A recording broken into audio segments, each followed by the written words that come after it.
Hello students, कैसे हैं आप सब लोग। उम्मीद करती हूँ सब अच्छे होंगे और स्वस्थ होंगे। मैं Meena Rana ICT virtual class में आपका स्वागत करती हूँ।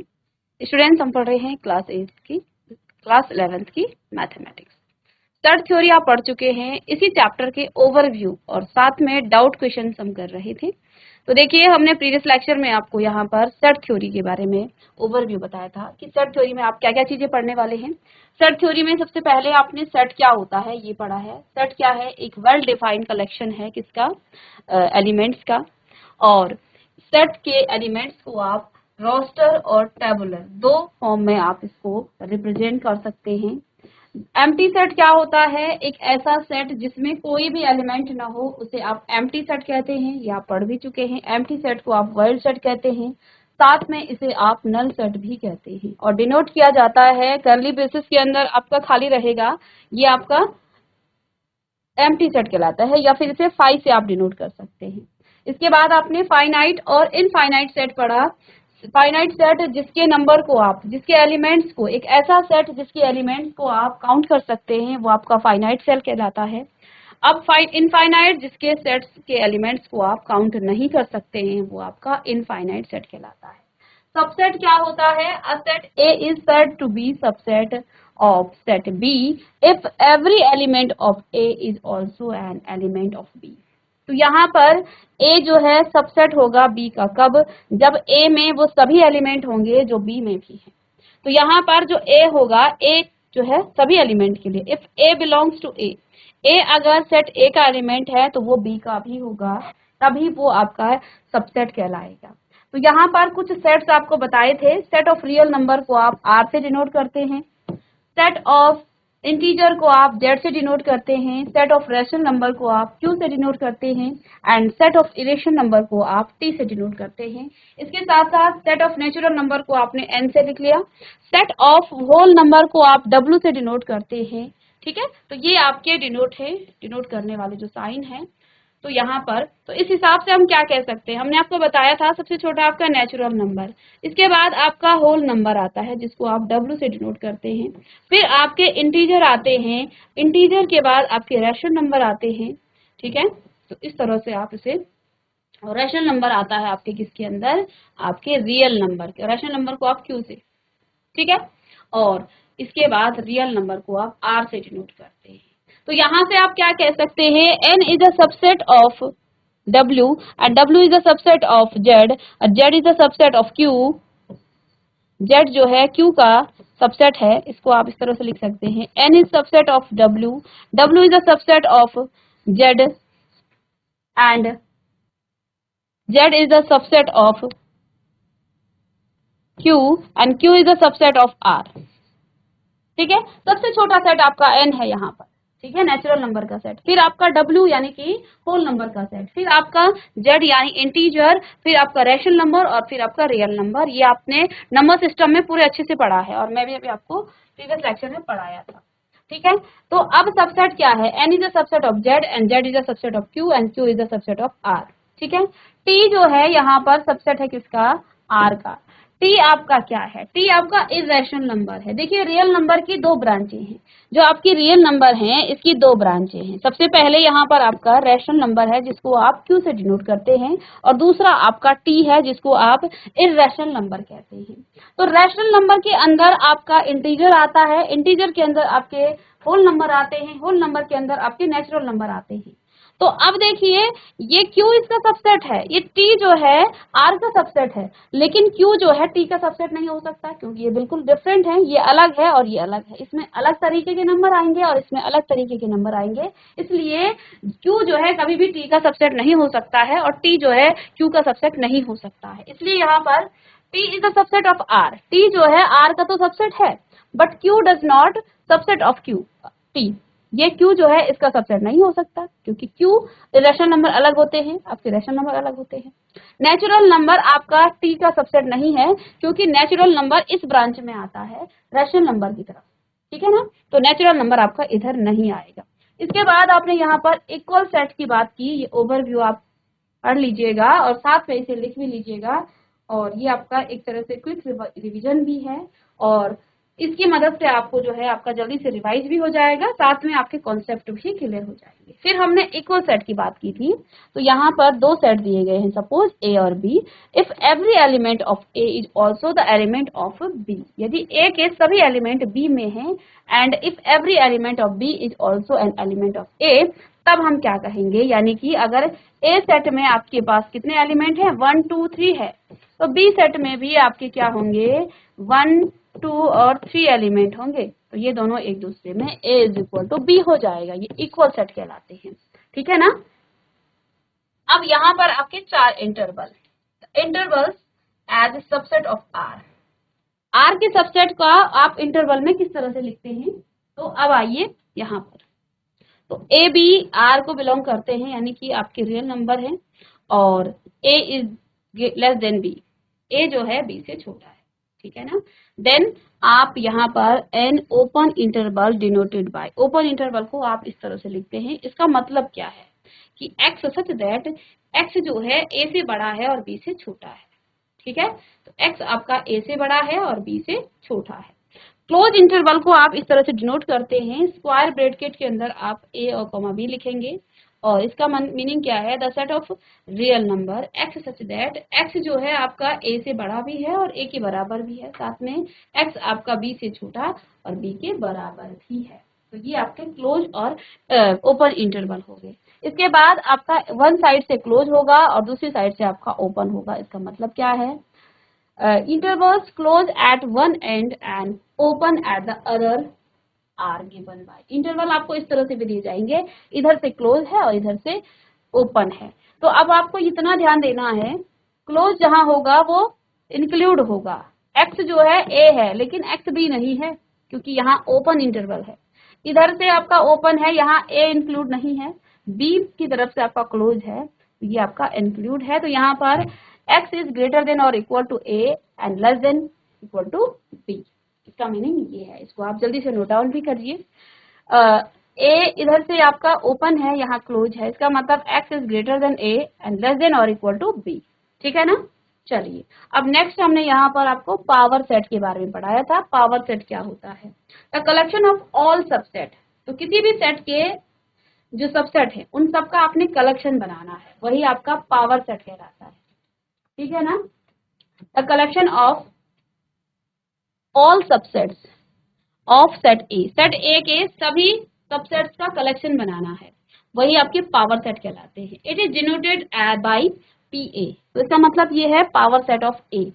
If the number of element in set A is equal to n, that is n of a is equal to n, then the number of element in PA। अब किसी भी power set में कितने एलिमेंट हैं उसके लिए यहाँ formula आपको बताया था कि power set of A is equal to 2 raise to the power n, ठीक है। तो ये हमने पढ़ा। यूनिवर्सल सेट क्या होता है, this is a basic set, ये क्या है, एक बेसिक सेट है in a particular context whose elements are subset of relevants. अब यहाँ पर देखिए, जैसे यहाँ पर आपका ये पूरा जो है ना, ये आपका इंटीजर है, तो ये जो इंटीजर का सेट है ना, जो इस तरह से बॉक्स बना है, इसे आप यूनिवर्सल सेट कह सकते हैं। क्यों, क्योंकि इसके सबसेट आपके होल नंबर भी है, नॉन होल नंबर का सेट भी है, और इसी के सेट आपके सबसेट जो है नेचुरल नंबर भी है। तो ये आपका क्या कहलाएगा, यूनिवर्सल सेट। यहाँ पर डेफिनेशन में क्या दिया गया है कि subset of all relevants to the particular context. For example, for the set of vowels in alphabets, देखिए इंग्लिश अल्फाबेट्स के जो वोवेल्स हैं उनका यूनिवर्सल सेट क्या होगा, all the alphabets of in English alphabets, यानी कि इंग्लिश अल्फाबेट्स के जितने भी आपके अल्फाबेट्स हैं उनसे जो आपने वोवेल्स निकाला उनके लिए, अब उसको समझने की बजाय आप इसे, यानी कि ए से लेके जेड तक आपके क्या है इंग्लिश अल्फाबेट्स है, यहाँ से आपने 5 वोवेल्स निकाल दिए, तो उन वोवेल्स के लिए ये सारे एलिमेंट्स यूनिवर्सल सेट होंगे। अब यहाँ से आपने नेचुरल नंबर को निकाल दिया, इस नेचुरल नंबर के लिए ये W भी यूनिवर्सल है और इसके लिए आप Z भी यूनिवर्सल है, ठीक है ना। तो इस तरह से आप समझ सकते हैं। फिर वेन डायग्राम क्या है, Venn diagram are the diagram which represent the relationship between, किस किस के बीच, सेट्स, दो सेट्स के बीच का रिलेशनशिप बताता है कौन, वेन डायग्राम। एग्जाम्पल के लिए, the set of natural number is the subset of set of whole number, ठीक है। यहाँ पर आप देखिए कि the set of natural number is a subset of whole number. ये जो है किसका सबसेट है? होल नंबर का। और ये जो होल नंबर है ये सबसेट है किसका? जेड का, यानी इंटीजर का। तो यहाँ पर जो है आपस में रिलेशनशिप बताई जा रही है कि सबसे बड़ा सेट कौन सा है, फिर कौन सा है, फिर कौन सा है, कौन किसका सबसेट है। तो यहाँ पर आपके पास जो नेचुरल नंबर है वो सबसेट है किसका? डब्ल्यू का, यानी कि होल नंबर का। होल नंबर है इंटीजर का। ठीक है, तो ये रिलेशनशिप बता रहे हैं एक दूसरे सेट की। ठीक है, इसी को वेन डायग्राम कहा जाता है। फिर हमने ऑपरेशंस आपको पढ़ाए थे, ऑपरेशंस ऑन सेट। तो सेट्स के बीच में जो है ऑपरेशंस होते हैं, वो कौन कौन से ऑपरेशंस हैं? पहला ऑपरेशन आपका है यूनियन ऑफ अ सेट। अब यूनियन क्या होता है? आपके पास दो सेट हैं, ठीक है, और उनमें अलग अलग एलिमेंट है। तो यूनियन क्या कहता है कि the union of any two given sets A and B is the set of C. अब इसके लिए अलग सा कोई तीसरा सेट होगा, इन दोनों का यूनियन जब हम निकालेंगे, आपके पास ए सेट है, बी सेट है, इन दोनों का यूनियन निकालेंगे, आपके पास सी आएगा। Which consist of all. अब सी में कौन कौन से एलिमेंट होंगे? All those elements which are either A और in B. In symbol we return. देखो सी, जब आप दो सेट का यूनियन निकालते हैं, अब आपके पास एक नया सेट आ गया सी। अब सी में वो एलिमेंट होंगे, वो या तो ए में हो, वो सभी एलिमेंट, यानी ए के भी सभी एलिमेंट होंगे और साथ साथ बी के भी सभी एलिमेंट होंगे। तो ये आपका कहलाता है यूनियन ऑफ सेट। ठीक है, तो इसको आप सिंबल में इस तरह से लिख सकते हैं सेट बिल्डर फॉर्म में कि A union B is equal to X such that X belongs to A, और यानी कि या तो एक्स ए सेट का होगा या तो बी सेट का होगा। एंड नहीं कहा हमने, और कहा। एंड में दोनों से आ जाता है। तो एलिमेंट या तो वो सेट ए का होगा या बी होगा, लेकिन सारे एलिमेंट आएंगे जो ए और बी में है। ये आपका यूनियन होगा। अब इसको आप डायग्राम से कैसे दिखा सकते हैं? तो आपने दो सेट लिए ए और बी। अब इसमें देखिए सारा ये यूनियन है, ये जो पोर्शन आपको इस तरह से कवर किया गया है ये यूनियन है, क्योंकि इसमें कुछ कॉमन एलिमेंट होंगे तो उसको भी आप लिखेंगे। और आप जानते हैं सेट में आप एलिमेंट्स को रिपीट नहीं करते हैं, ठीक है ना। तो जो एलिमेंट्स आपके रिपीट हो रहे हैं उनको वन टाइम आपने लिखना है। ठीक है, अब यूनियन में हो सकता है कभी कभी ए सेट और बी सेट में बिल्कुल डिफरेंट एलिमेंट हो, तो उस समय ये आपका डिसजॉइंट एलिमेंट कहलाते हैं, डिसजॉइंट सेट कहलाएगा, क्योंकि ये यूनियन तो है लेकिन यहाँ पर कोई भी एलिमेंट आपका कॉमन नहीं है। ठीक है, तो ये जो है आपका। अब प्रॉपर्टीज क्या है इनकी, यूनियन की प्रॉपर्टी क्या है? ए और बी का यूनियन, देखो मैंने एग्जाम्पल के साथ आपको समझाया। ठीक है, ए और बी का जब आप यूनियन लेते हैं वो बी और यू ए के यूनियन के बराबर होता है। ठीक है, एक डिस्ट्रीब्यूटिव प्रॉपर्टी हमने पढ़ी थी, वो आपका यूनियन में भी लागू होता है। सॉरी, ये आपका डिस्ट्रीब्यूटिव प्रॉपर्टी आप नेक्स्ट में करेंगे। यहाँ पर देखिए ए यूनियन बी, आपने पहला जो है ए और बी का यूनियन किया और फिर उसको सी के साथ यूनियन किया। दूसरे केस में आपने बी और सी का पहले किया और फिर यूनियन किया ए के साथ, तो दोनों का रिजल्ट सेम आएगा। ए का यूनियन आप फाइव के साथ कर रहे हैं, फाइव में तो कोई भी एलिमेंट नहीं है, दैट मीन्स आपका ए ही आने वाला है। यू का आपका यूनिवर्सल सेट है और इसका यूनियन आप ए के साथ करेंगे तो फिर भी आपके पास यू आएगा, क्योंकि ए में वही एलिमेंट होंगे जो यू में भी है, यानी कि यू के कुछ एलिमेंट होंगे, तो यहाँ पर आपके पास फिर से यू आ जाएगा। ठीक है, अब यहाँ पर देखिए ए और ए का यूनियन करेंगे फिर से ए आएगा, क्योंकि सेम एलिमेंट है और सेट में आप एलिमेंट्स को रिपीट नहीं कर सकते हैं। ठीक है ना, तो ये भी आप पढ़ चुके थे। अब इसके बाद आपका इंटरसेक्शन सेट क्या होता है? इंटरसेक्शन ऑफ सेट, देखिए मैं स्पीड में पढ़ा रही हूँ क्योंकि हम इसे पढ़ चुके हैं चैप्टर। ठीक है, तो अब देखिए the intersection of two sets, दो सेट्स का इंटरसेक्शन ए और B is a set which consist of all those element which belongs to A and B.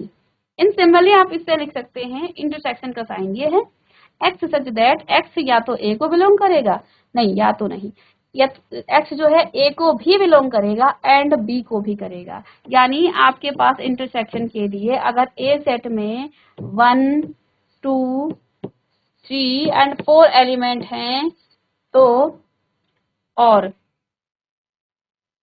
B में आपके पास लेट सपोज 2 और 4 ही एलिमेंट है, तो ए इंटरसेक्शन बी आपका क्या निकलेगा? एंड जब यहाँ पर 1 है, यहाँ नहीं है, लेकिन दोनों से होना चाहिए। तो सेट में 2 आएगा और 4 आएगा। 3 और 1 सेट बी में नहीं थे, इसलिए हमने इसको नेगलेक्ट कर दिया, उन एलिमेंट्स को छोड़ दिया।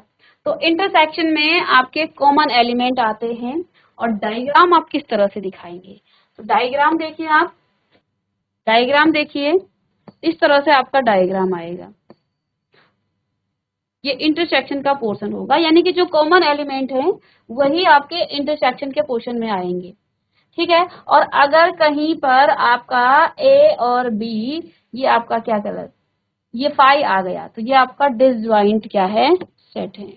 ठीक है। ये एक दूसरे को जो है बिल्कुल ही, यहाँ पर कोई भी एलिमेंट आपका क्या नहीं है, कॉमन नहीं है, इसलिए आपके डिसजॉइंट सेट है।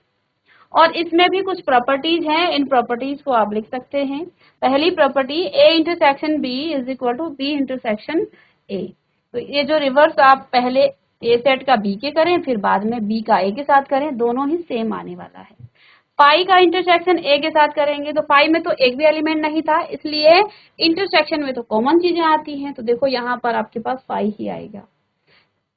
यू का इंटरसेक्शन ए के साथ, यानी यूनियन सेट का इंटरसेक्शन ए के साथ करेंगे तो ए ही आएगा। क्यों? क्योंकि यहाँ कॉमन चीजें आती हैं, तो जो ए में होगा वो यू में भी होगा, इसलिए पूरा ए सेट आपके पास आ जाएगा। फिर यहाँ पर देखिए, जो हमने यूनियन में पढ़ा था वही इंटरसेक्शन में भी, कि ए और बी का इंटरसेक्शन करेंगे और फिर सी के साथ करेंगे। यहाँ पर बी और सी का पहले करना है, फिर ए के साथ करना है, दोनों ही सेम आएंगे। तो ये भी एक प्रॉपर्टी है। ए और बी का, यही आपका क्या है, ये आपका डिस्ट्रीब्यूटिव प्रॉपर्टी। जैसे आप पढ़ते थे ना, क्या करते थे डिस्ट्रीब्यूटिव में, कि a इंटू बी और b प्लस सी, तो इसको डिस्ट्रीब्यूट किया जाता था। पहले a की मल्टीप्लाई आप b के साथ धन करेंगे a की मल्टीप्लाई c के साथ। ऐसे ही यहाँ पर भी आपका डिस्ट्रीब्यूटिव प्रॉपर्टी की तरह ये भी होता है। a intersection b union c, तो a का इंटरसेक्शन b के साथ, फिर यूनियन, और a का इंटरसेक्शन सी के साथ। तो ये भी आपकी एक प्रॉपर्टी है, जैसे हम डिस्ट्रीब्यूटिव प्रॉपर्टी पढ़ते थे। ठीक है ना। ऐसे ही a इंटरसेक्शन a आपके पास फिर से a आ जाएगा। a में 3 एलिमेंट हैं और a के साथ ही इंटरसेक्शन कर रहे हैं, तो कॉमन एलिमेंट तीनों ही आएंगे। तो ये भी आपका क्या हो जाएगा, ये भी आपका a ही आएगा। ठीक है। अब a union b intersection c, फिर से वही डिस्ट्रीब्यूटिव प्रॉपर्टी। तो यहाँ अब यूनियन है, तो अब क्या करेंगे, a का यूनियन b के साथ करेंगे, और बीच में आपका इंटरसेक्शन है, तो a का यूनियन फिर से c से करेंगे। तो ये भी आपकी यहाँ पर इस तरह से ये आ जाएगा। ठीक है। अब ये तो आप पढ़ चुके थे। अब difference of a set, difference कैसे पढ़ते हैं, डिफरेंस का मतलब होता है घटाना। ठीक है। तो दो सेट का डिफरेंस आप कैसे करते हैं, the difference of two sets A and B denoted by A minus B. ठीक है। अब डिफाइंड आप कैसे करेंगे, यदि ए सेट है उसमें आप बी को क्या कर रहे हैं, माइनस कर रहे हैं, यानी कि अब जो एक्स है वो ए से आएगा लेकिन वो बी में नहीं होना चाहिए।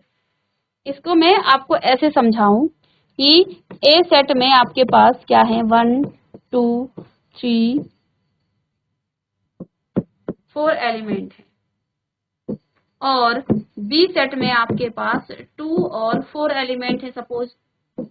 अब आपने a माइनस बी करना है, तो अब क्या होगा, क्या कहा कि जो x है वो a से तो आएगा लेकिन वो b में नहीं होना चाहिए। ठीक है ना। जो x है वो b में आपका नहीं होना चाहिए। ठीक है। वो b से नहीं आएगा। तो देखिए a माइनस बी आपके पास यहाँ पर आ जाएगा 1,3, क्योंकि जो एलिमेंट बी में है वो इस a माइनस बी में नहीं आएंगे, यानी जो बी के एलिमेंट हैं उनको आप हटा देंगे। तो ये है आपका डिफरेंस ऑफ सेट। ठीक है। तो ये डिफरेंस ऑफ सेट है, और इसके आप उदाहरणों के साथ इसको पढ़ सकते हैं।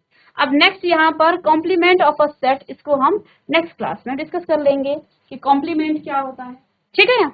तो इसकी भी कुछ प्रॉपर्टीज हैं और इसको करेंगे, और उसके बाद आपके सारे जो डाउट्स क्वेश्चन हैं उनको हम सॉल्व कर लेंगे।